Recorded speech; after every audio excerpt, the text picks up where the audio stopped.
Thank you for joining me. I'm making a neat video to discuss how alternators work. Um, I took it apart, and this part is the back housing. You have in here the voltage rectifier, the voltage regulator, and then the brushes. The voltage rectifier basically it alternates the current depending on the need by the vehicle.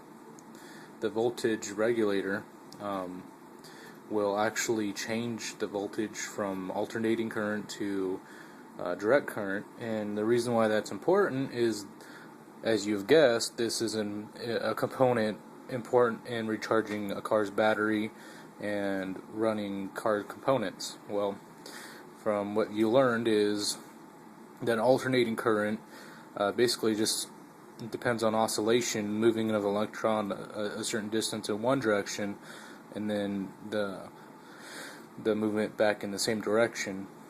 And what a battery is just a pusher, and you have to reverse the chemical reaction inside the battery. Well, if you don't have the current going in the opposite direction as when you're using the battery, then you're not going to recharge it, obviously.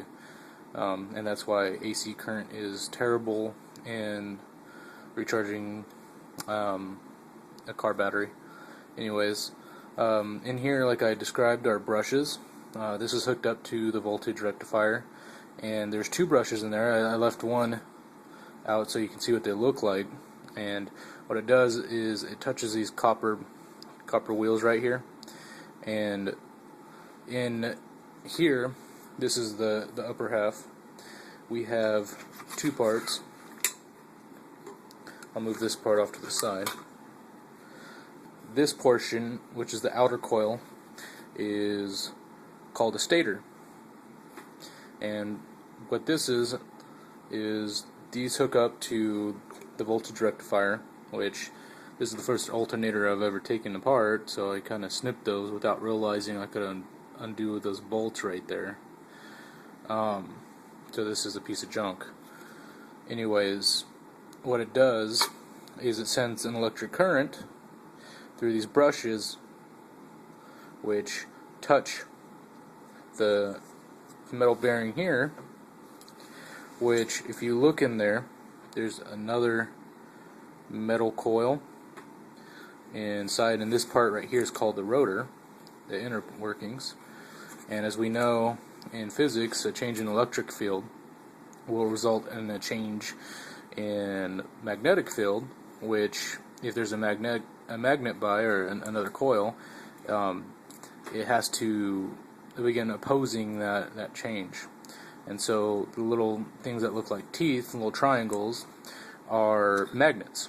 And on the left here we have the pulley, which the belt hooks up, and as it pulls, it's causing revolutions of this magnet to pass over that coil, which has an electric current in it.